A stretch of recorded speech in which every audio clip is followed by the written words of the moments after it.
A Leidiana da Conceição, ela diz, achei interessante quando a professora Mariângela falou que tem 20 anos da pesquisa e não esquece. No entanto, a gente vê como essa abordagem é tão atual no contexto das nossas salas de aula ainda hoje, né? Mesmo passados 20 anos.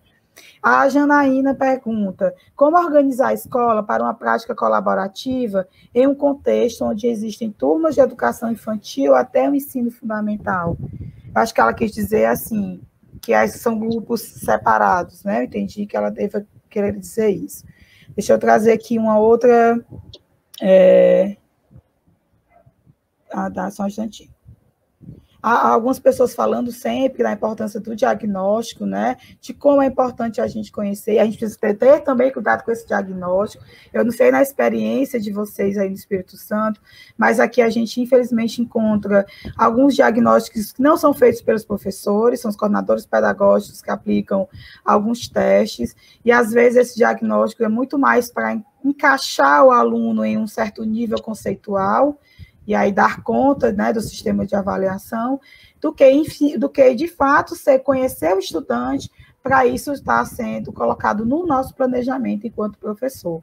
Então, eu acho que a proposta que a professora traz do diagnóstico não é esse diagnóstico de encaixotar o menino no nível. Não, é o processo de avaliação que nós temos que fazer, a gente tem que conhecer o aluno, né? Então, é esse processo, e que, assim, eu trouxe numa concepção histórico-cultural, né, em Vygotsky, mas pode ser qualquer concepção que o professor trabalhe, mas é aquele diagnóstico necessário que eu, professora da turma, faça, né? Eu não estou aqui nesse momento, né? E também não é o nosso objetivo discutir processo de construção do diagnóstico clínico, pedagógico desse aluno. Não é esse que também é necessário, mas eu fico extremamente preocupada com esse contexto aí, onde o diagnóstico pedagógico não tem implicação direta do professor, né? Então, é desse contexto que eu estou dizendo. Sobre a questão da colaboração... Deixa eu colocar mais um, Mariante, porque a gente fecha esse pacote. Uma pessoa comentou, eu não consegui pegar o nome dela na hora, ou dele, ela comentou assim, adaptar o currículo é fundamental às diversidades. E eu acho que eu gostaria que você comentasse, porque eu não entendi que isso foi o que foi colocado na sua fala, então eu queria pedir para que você comentasse, até para deixar claro para essa pessoa que comentou, fez essa afirmativa, né? Tá, ótimo, excelente. Então, sobre a questão da colaboração, a gente teve até uma live de ensino colaborativo lá no canal do Grifops, foi muito boa, acho que é a mais visualizada. Zerbato, né? E a professora Ana Lúcia Sodré, que é daqui do Espírito Santo, então foi muito boa, e essa discussão, eu estava fazendo a mediação, essa discussão chegou. Então, para a gente pensar em colaboração no contexto da escola, a gente está falando no contexto da instituição, envolve gestão, envolve o corpo docente, envolve o corpo discente, envolve os funcionários que ali trabalham, é uma construção que não é do dia para a noite, porque se eu tenho uma escola que vem marcada pela individualização, pela competição, pelas, ou seja, um trabalho que se distancia do colaborativo, eu vou ter que ir fazendo isso aos poucos. Quando é um contexto ainda de escola, que trabalha desde a educação infantil, às séries finais do ensino fundamental, ou até chegando ao ensino médio, isso vai exigir um trabalho conjunto, e eu diria, gente, falar em colaboração no contexto da prática pedagógica inclusiva, isso é questão de formação. Colaboração não é só uma questão de estar motivada a colaborar, né? A gente está falando de uma área de conhecimento do currículo da formação continuada de professores e de profissionais do ensino.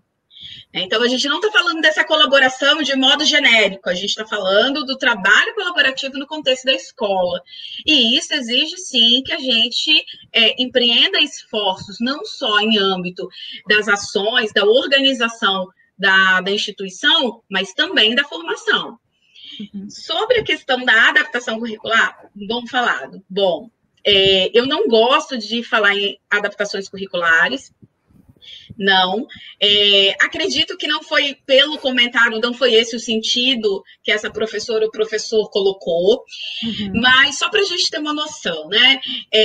A ideia de adaptação curricular surgiu lá pela década de 70, quando ainda se falava num processo de integração e não de inclusão aqui no Brasil, né? Que em diferentes países tem nomes diferentes, e com uma lógica que vem da psicologia comportamental, que você determina o aluno pelo seu nível de desenvolvimento biológico. Então, ou seja, para alunos diferentes, e aí entenda a diferença que está sempre ligada a déficit, ao que falta, né? Com essa ideia que deficiência é só o que falta, né? Então, é essa ideia que vem por trás. Então, é criada essa ideia de um outro currículo, né? De um currículo diferenciado, e aí eu penso adaptação curricular, mas em boa parte das vezes a adaptação curricular ela mexe naquilo que eu falei que é a essência de um currículo inclusivo, que é o currículo comum da sala. Né? Eu não posso ensinar para um aluno fração enquanto o outro está em soma. Eu posso até trabalhar com atividades que envolvam soma para chegar na fração para um determinado grupo de alunos. Mas o foco do conteúdo daquela aula é o quê? Fração, é fração para todo mundo. Né? Então, nós, gente, nós somos muito criativos, né? A gente faz coisas em sala de aula que os outros ficam assim, meu Deus, você fica planejando final de semana e a gente faz isso mesmo. Então, dá para fazer. Eu não preciso excluir meu aluno. Então, o sentido que eu penso, a gente pode pensar estratégias de ensino diferenciadas, né? A gente pode pensar modificações no nosso currículo de modo ao quê? O que vai ser modificado? Né? São as estratégias de ensino. Né? Não aquele conteúdo curricular que eu estou trabalhando.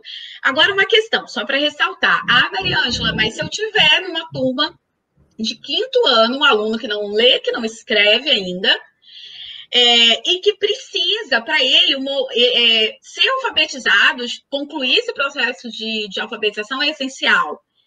Claro, se for feito um plano de trabalho para esse aluno, tem algumas redes que chamam plano de atendimento educacional especializado, mas eu não estou chamando aqui o plano de atendimento educacional especializado desse que é só do professor do AE, eu estou falando de um projeto mais amplo, que eu gosto muito da proposta de projeto educativo, que é esse planejamento que envolve todos os atores envolvidos com esse aluno, e que é feito não só para 1 ano, às vezes é feito para 2, 3 anos. Então, eu posso ter momentos mais diferenciados, sim, em sala de aula com ele, porque há uma meta a se chegar com ele, né? Mas a gente vai fazendo isso, porque é mais fácil. Enquanto os alunos estão escrevendo, ele está desenhando. Esse tipo de adaptação é uma coisa, assim, muito preocupante, né? Então, a gente tem que ter muito cuidado com isso. Né? Não é uma proposta nada inclusiva. Nadinha. E aí, Mariângela, eu queria até destacar aqui na sua fala, porque eu vou falar enquanto pesquisadora, né? A gente, às vezes, tem grupos que desenvolvem pesquisas pensando em estratégias, pensando em determinadas possibilidades.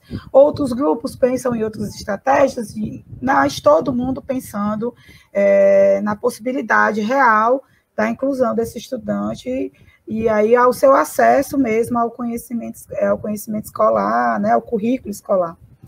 E aí eu acho muito bacana, eu gosto, agora assim, né, é aquela história, sem falsa modéstia, eu acho importante a gente trazer esses diferentes pontos de vista, sabe? Porque, assim, você traz um olhar dentro da sua experiência, da sua pesquisa, da sua investigação, e a gente já teve aqui uma live com um professor Eduardo Lanucci, que ele também falou das práticas pedagógicas, e aí ele também fez essa discussão muito sobre a questão da adaptação, né?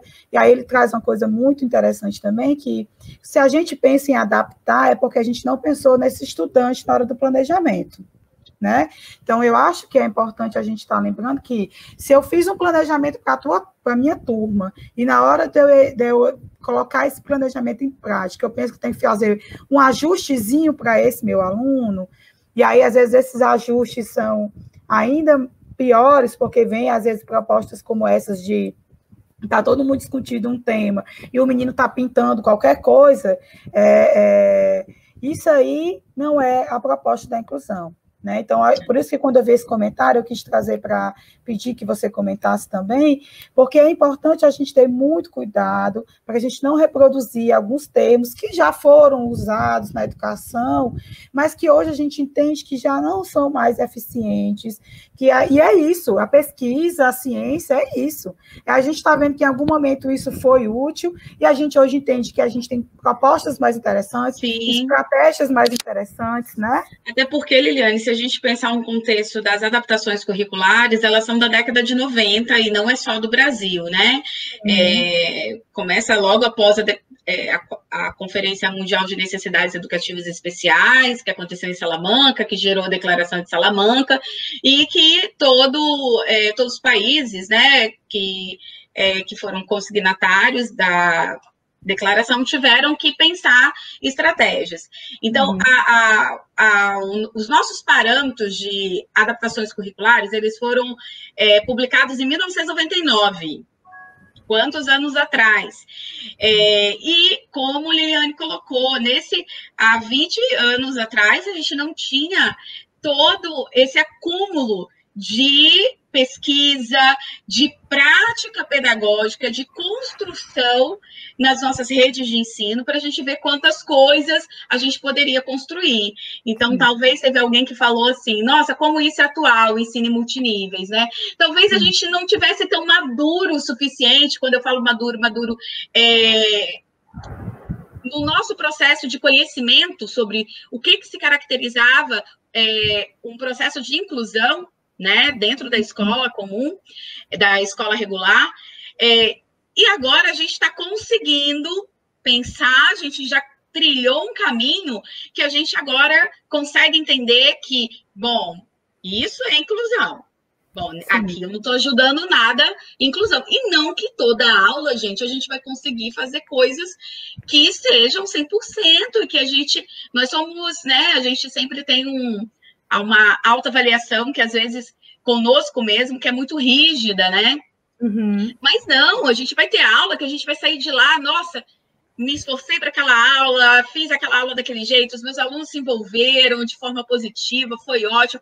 Mas vai ter aula que você também suou a camisa e o negócio não rendeu. Não foi do jeito que a gente esperava, né? Frustrações fazem parte da vida, né?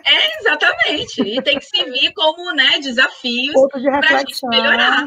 Exatamente. Sim. E aí eu queria pedir para você, porque no seu artigo aqui do livro da Práticas Pedagógicas Inclusivas, você faz uma diferença entre ensino em multiníveis e atividades diversificadas.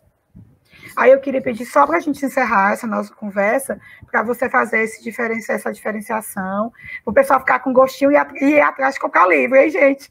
Que é muito bom, vale a pena. Vale. Então, eu até falei um pouquinho sobre isso, mas eu não dei nome, né, às coisas, quando eu fui falar desse momento da pandemia.